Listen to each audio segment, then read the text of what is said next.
All right. Hello, everyone. Welcome to the webinar. Thank you for the jokes to the person who is submitting the jokes already. That's a fantastic way to start today. But everyone, welcome. Before we get started, just a couple of our normal reminders. We will have time for questions at the end of the presentation. You can type those in by clicking the Q&A or chat section in the lower portion of your control panel. Feel free to chat between yourselves as well throughout. You're already doing that, which is fantastic. We'll be posting a recording of the webinar on our blog. The link for that will be shown at the end. And if you'd like a PDF copy of the presentation, there will be a link to download that on that same post as the recording. If your question does not get answered today, or if you think of any others, please email our support inbox, which will be shown at the end as well. All right, what is on the agenda for today? Grocery shopping 101. Pretty straightforward topic, I would say. For this one, we'll touch on some grocery store hacks to think about when you're getting ready for your next trip to the store. We'll talk about planning ahead, looking at the quality of those foods, and that all-important budget. So let's get started with before you go. Planning ahead. You are going to make it so much easier on yourself if you can plan at least a little bit of ahead before you go to the store.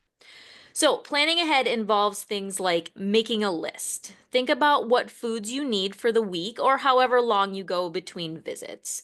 If you can, the most efficient way to do this is to really plan your meals for the week, right? Sit down, think about breakfast, think about lunch, think about supper, think about snacks. Come up with an outline of the meals you plan to eat. And then you can work back and create your list of ingredients and foods from there. Right? If you can't do every meal, just do what makes sense for your schedule. Maybe it's just suppers one week, and that's okay. Making a list is also a great way to help prevent making decisions you might regret later, right? Like stopping at that fast food place on the way home or ordering a pizza. If you know what you're having for meals and you know that you have all of the ingredients for those meals, it's hopefully going to make it a lot easier just to head straight home or not pick up the phone and order out, right? As you're making your list, also don't forget to check your fridge, check your pantry to be sure you don't already have some of the foods and ingredients you need as well. You might already be more prepared than you think, even. The other thing a grocery list does is it helps you to avoid impulse buys when you're at the store.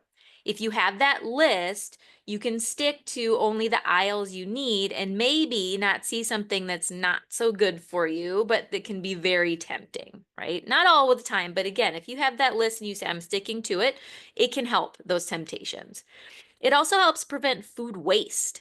If you buy food, especially food that's perishable, and don't have a plan for it, it's easier to forget about it and it can go bad before you have a chance to eat it, right? If you know, okay, I'm having this food at this meal, it's already there. If you just buy food thinking, oh, I should eat this, it can fall through the cracks, right? The other option some of you may have is to order your groceries online and do a pickup or maybe even a delivery. This can be a great option for those that don't want any of the temptations because you don't even have to set foot in the store, right? This not only saves you purchases that may not be healthy for you, it saves you money too. And many times you can save your list on different apps. And so you've got a lot of the staples ready to go for the next trip, making things more efficient and saving you time. Now, again, this isn't an option for everyone, I know, but if it is, might be something to think about if you do have it available. The next thing that can help you prepare for your trip is to eat something before you go. Having an empty stomach while shopping can be very dangerous, as some of you that have maybe experienced that know, right? When it comes to grabbing things that you may not need specifically. Our body is designed to crave sugar and carbohydrates when we're hungry because it provides quick energy for us. Biologically, that's what our body wants right away. And unfortunately, those types of foods are not usually the best for overall health, right? So having a full stomach can help prevent some of those purchases that you'll regret later, saving you calories and cash. Couple other things to think about when heading to the grocery store. First is bringing your own bags. Now, I love bringing my own bags because, firstly, I'm terrified that the plastic ones are going to break, right? And I also like to have my cold bags along to help keep cold and frozen things from getting too warm on my trip home. Now, I know some stores offer small discounts for bringing your own bags as well. And then, of course, just the environmental support by not using and throw away the plastic bags. It's just good for everyone in general. Next tip is to go during off-peak hours. Now, this is more for our mental health than anything, right? Navigating crowds isn't super fun when you're trying to find things and get in and out as fast as you can. Going early morning or later night on weekends is usually the best time for less crowds, or mid-morning-ish during the week. But you can do some trial and error at your local store to see what makes sense for you. I know you don't always have an option to go, but if you can, think about those things. Stores are also usually stocked better in the mornings, typically, too. So, again, not something that you might be able to control all the time, but if you can, again, just makes the whole experience easier if you can kind of go during the less busy times. Last tip for planning ahead is to consider your shopping partner. Now, this wasn't one that I had even thought of until I started researching this topic a little bit further for some additional thoughts, but it does make sense when you think of it, right? If your partner, spouse, roommate, for example, is one that just likes to kind of wander, grab whatever strikes their fancy, they may not be the best shopping partner if you're looking to stay healthier and kind of stay in your budget, right? Kids, unfortunately, we know can also be tough to shop with, as those who've experienced it know. Now, same with the time of shopping. I know you can't always choose who you'll have with you, but if you can, again, just something to think about to kind of help the quality of foods in that budget as well. Okay, let's pivot to the next topic when you're actually at the store, thinking about the quality of those choices. Now, ideally, taking a step back, this is something that you have hopefully thought about with your meal planning if you've done that, and choosing healthier meals when you can. But it's still applicable when you're at the store choosing between different options of the same types of foods. And these tips are specifically helpful if you do not have that list, right? Now, this is a much larger topic than I'll have time for today, but just some general things to think about when you're looking to make the best choices for those food selections. So, first is a tip that's been around for a while, right? And that's shopping the perimeter of the store. Most grocery stores have fresh produce, proteins, and other healthier options around the perimeter. Not always, but many times this is the case. These are typically healthier options compared to the more processed foods, packaged foods that are found in those center aisles. Next thing is to take a peek at those labels. Again, way more complicated than we'll have time to cover today, but one thing to take a look at is the ingredients list. So typically, in general, the fewer the ingredients on the list, the better, because it usually means the food is less processed, right? So think about your fruits, your veggies, your meats, other protein sources. Many times they don't even have a label, right? Because what's in them is in them. They are what they are. But if you're looking at other packaged foods, let's say canned veggies, for example, the ingredient list should still be ideally only that vegetable and little to nothing else. Now, the ingredients are listed in order of most to least amount in the product. So if you're looking at those first couple, two or three, some articles that I read say, just look at the top three and see what they are. So if you're seeing sugar and processed things first, might not be your best bet. And if you're having a hard time pronouncing the ingredient, that's usually a good sign that it's more processed, right? And again, I know it's more complicated than that, but just some general things. Shorter the list, the better. Whole foods as the first ingredients, if possible. And again, just look for things that are real versus some chemicals. And then you've got like the nutrition facts here, the other labels. So things like sugar, protein, fat to look at. Now, again, very complicated issues, so I'm not going to jump too far into it, but just a couple things to consider. On this label here, you can see it lists sugar and then added sugars as well. So this was a rule changed a few years back that they had to do added sugars versus just lump them in with the total sugars. So added sugars are those sugars that are not naturally occurring in the foods. They're added during processing. So that's a really good place to look. It's what we really want to stay away from, right? So that's an easy one to kind of quick glance at to see, okay, how many added sugars does that have? Or again, you can compare two different products to see that, because sugar is one of those things that we really always want to make it as low as possible. Things like fat, carbohydrates, really the level is going to depend on the product, right? It's not a one size fits all thing. But again, if you're comparing two granola bars, for example, then you can start to look at those individual things like the sugar and the carbohydrates, and then you can compare from there.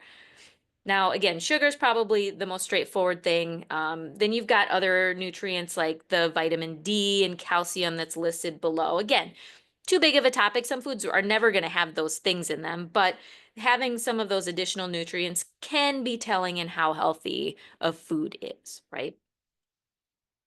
Next thing to check is the serving size. So this one gets a lot of people. You may think that the calories and sugar and such apply to the whole package or the whole bottle, especially things like drinks. I think people assume that the information is for the whole bottle. That's not the case a lot of times. Many times there's multiple servings in each package. So you can see the label here, the top picture there shows both servings and then per container, right? So you've got 245 calories per serving, but there's 2 servings per container. So if you're eating that whole thing or drinking that whole thing, whatever it may be, you're doubling that. So again, just something to be really mindful of when we're talking healthier options and just nutrition in general, right? Just be really careful with how much you're looking at those labels. Another thing to be mindful of is the health claims on the front of packages. These can be extremely misleading. Things like less sugar, right? Well, less sugar compared to what, right? Usually it's less sugar than an even unhealthier version of the food. Or that food contains a specific nutrient that is associated with better health, like fiber, right? You say, oh, it's got lots of fiber, which is shown to do XYZ. Just because it has a certain amount of fiber doesn't make it a healthy food and doesn't make it the best option. You have to look at the food as a whole to determine that. So again, just something to be mindful of. It's always going to be not black and white. There's always going to be gray areas, but with the claims that the foods are making, I did throw a couple examples of this on here just so again, you just be aware of it. So light. Light products are processed to reduce either calories or fat. So sometimes what they do is they just water it down if it's a liquid. Sometimes they add a bunch of sugar to keep it flavored up. So again, check that ingredient list, check the amount of sugar, those types of things, because again, it's tricks, it's marketing. That's what it is. Multi-grain. So this sounds healthy, right? But it only means that a product contains more than one type of grain. That doesn't necessarily mean good grains. They can be those refined grains that are kind of stripped of a lot of the nutrients. Unless the product is specifically marked as whole grain on the ingredients list, it's probably not the healthiest grain. Again, gonna depend, but multi-grain doesn't always mean healthier. Natural. This is a good one. This product, or if someone says that the product is natural, it doesn't mean really anything. The only thing that is stated there is that it indicates that at some point in the manufacturing process, the manufacturer worked with a natural source, like a fruit or a whole grain. So they could have added a bunch of other junk, but hey, I started with an apple, but then I added 17 other things. You can still call it natural, right? Low calorie. I feel like people are a little bit aware of this one and the low fat too. So low calorie products have to have 1/3 fewer calories than the brand's original product. But again, a couple things there. One brand's low calorie version may have similar calories as another brand's original. And then, or again, they might throw in something else that makes up for those calories in a bad way, like sugar or something like that, chemicals, things like that. So again, make sure you're taking a peek at the labels and then comparing those brands to see what's right and what's actually better. So again, low fat too. The fat has been reduced, which, fat's a big topic anyways, but low fat isn't necessarily healthy. And a lot of times when it says low fat, they cram a bunch of sugar in it too. So just be mindful of that. Similar to the multi-grain, made with whole grains, is again, it might be just a tiny amount. So check that ingredients list. If the whole grains aren't in those first couple ingredients, the amount is probably tiny. Gluten-free. This is a buzzword too, right? Gluten-free doesn't necessarily mean healthy. It just means that the product doesn't contain gluten, right? Which is, wheat, rye, barley, a couple other things. Now, if you have a gluten intolerance or celiac disease, then yes, absolutely, it's very important to make sure that your food is gluten-free. But on the same side, many gluten-free products are still highly processed and loaded with unhealthy sugars and chemicals and things like that. So again, as much as you can, I know gluten-free is tough. You're going to have some of those more processed options sometimes. Same with everybody. But look for natural foods that are gluten-free, fruits and veggies, different things like that, as much as you can. And then organic, right? The similar to kind of gluten-free, organic doesn't mean healthy necessarily. So organic sugar is still sugar, right?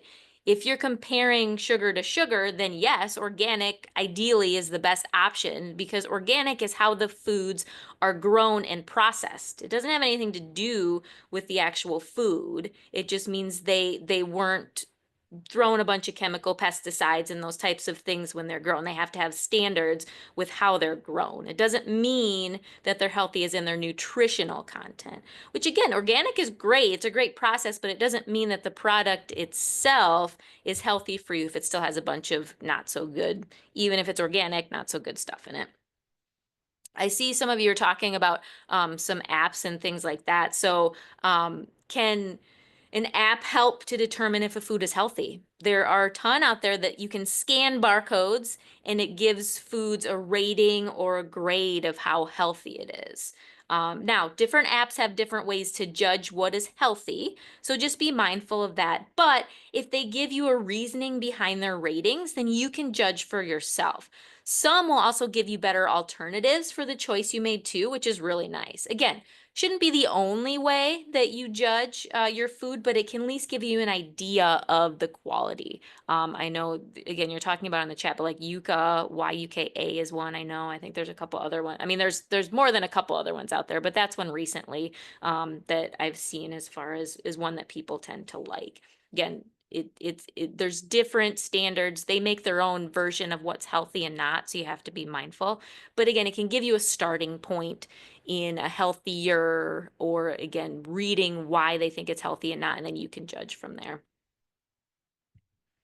Okay, last area that I know a lot of you are waiting for, and that is the budget, right? We're always looking for ways to save on food. So a couple tips to help bring costs down as much as we can.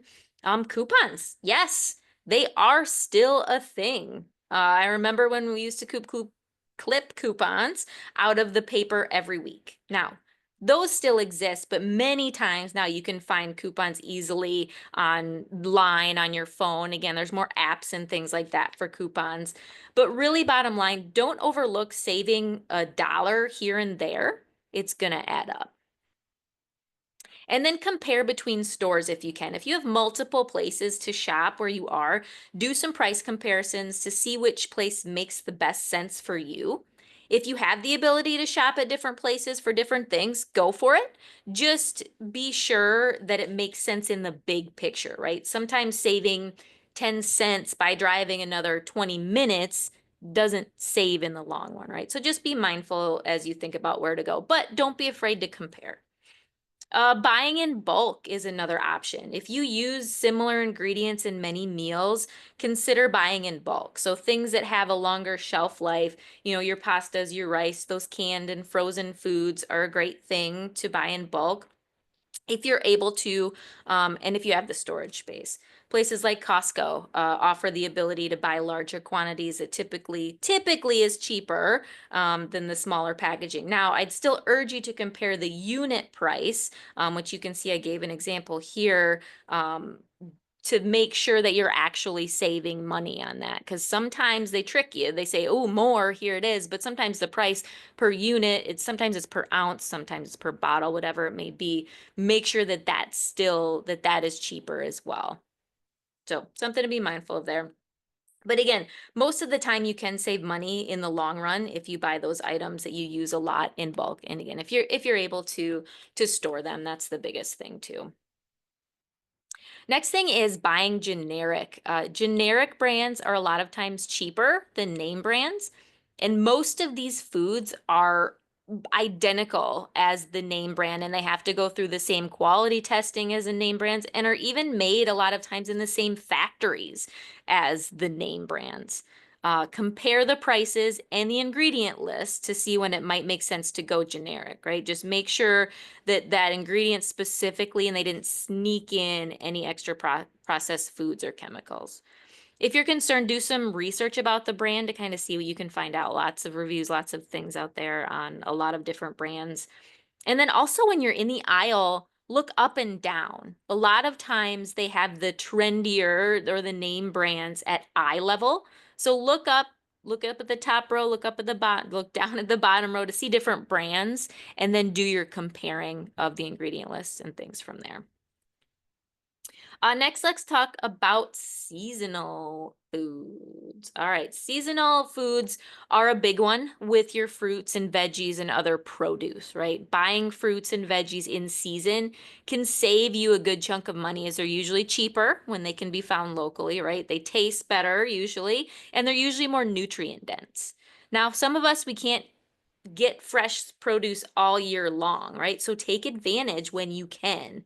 Farmers markets are a great way to get fresh produce and support your local farmer as well. Quick internet search for seasonal food guide will give you some great resources to find what's in season in your state and when.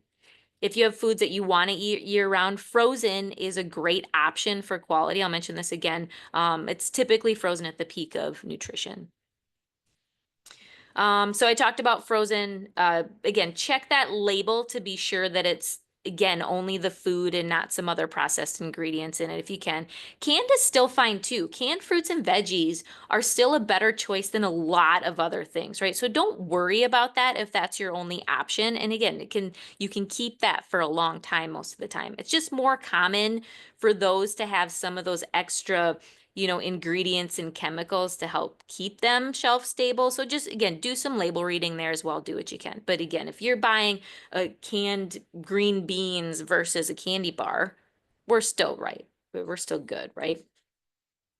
When it comes to fresh produce, I know a big barrier and argument that we hear is that it goes bad quickly, right? And yes, food without a bunch of preservatives does go bad more quickly than something that's going to be boxed or canned. But there are ways to make your fresh produce last longer. First, plan for it too. Like I mentioned at the beginning, if you know you're going to buy fruits and veggies, make sure you've got a plan and know which ones typically don't last as long. Apples usually last longer, right? So put that later in the week. Whereas depending on what color your bananas are, if you buy really green ones, right, they might last a longer. If not, it might only be a couple days. Same with your berries and things like that.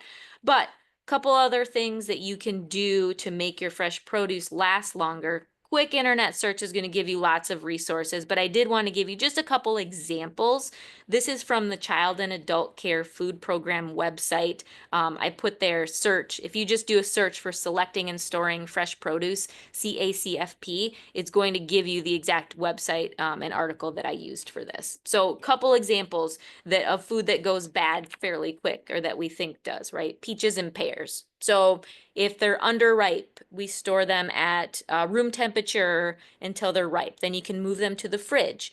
But you want to store them away from fruits that are sensitive to ethylene gases because peaches, pears, and apples actually all produce ethylene gas as they ripen, which can affect the quality of those other ethylene sensitive fruits like your strawberries, blueberries, raspberries specifically.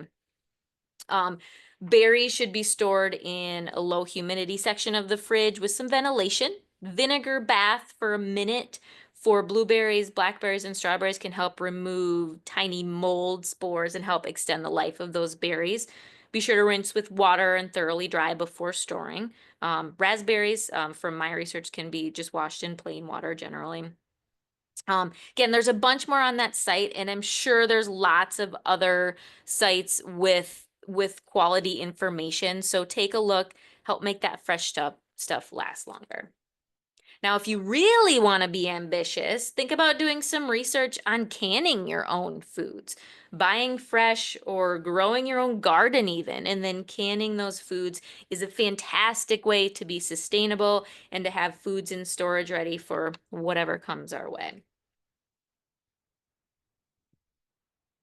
All right, we covered a lot today. So, wrapping it up here, planning ahead before you go to the store can save you lots of time, lots of headaches, lots of money, right? Take time to read labels, compare prices, compare quality, those types of things, and just shop smart. Look for healthier options when you can. Do the best that you can. You're not always going to be able to make the quote unquote healthiest choice, and that's okay. But if you can do that more often than not, it's going to help you overall. Your nutrition is so important to your overall health, so make it count when you can. All right, we will have time for questions. I'll read if there's any here in a minute, but just want to talk chat about the upcoming webinars. Energy, boost your energy. That's a big one, right? So we'll talk about some different tips and tricks to help keep that energy going throughout the day. And then another big one, navigating social media. When we talk about mental health, that's it's a big deal when we talk about the impact that social media can have. So we're going to explore the pros and cons, talk about setting boundaries for social media. And then if you do watch these webinars for points for your program, you may have some questions to answer. Most of you will not. Some of you might have these questions. I'll give you a second to screenshot if you need to. Otherwise, these will be on the PDF slides on the blog post. So whenever that's posted in the next couple days, you'll be able to download these slides and you'll have that. Again, most of you won't need to worry about it, but if you do, here are the questions. Hopefully not too complicated. I usually try to make them fairly easy. And then here's our contact information. We are on social media. Speaking of social media, right? We are on there. You can watch this webinar and past webinars and register for upcoming webinars on our blog. So you can see the website there. You can, again, this one will be posted hopefully within the next couple days. You can watch that and watch any webinars that we've done in the past. And then you can contact us. You can give us a call. You can shoot us an email. You can set up a time to actually talk with a health coach, or you can shoot us a question that you have. Again, if you think of one later on this topic or any other topics, we would love to chat with you and talk about anything health related that you would like to chat about as well. All right.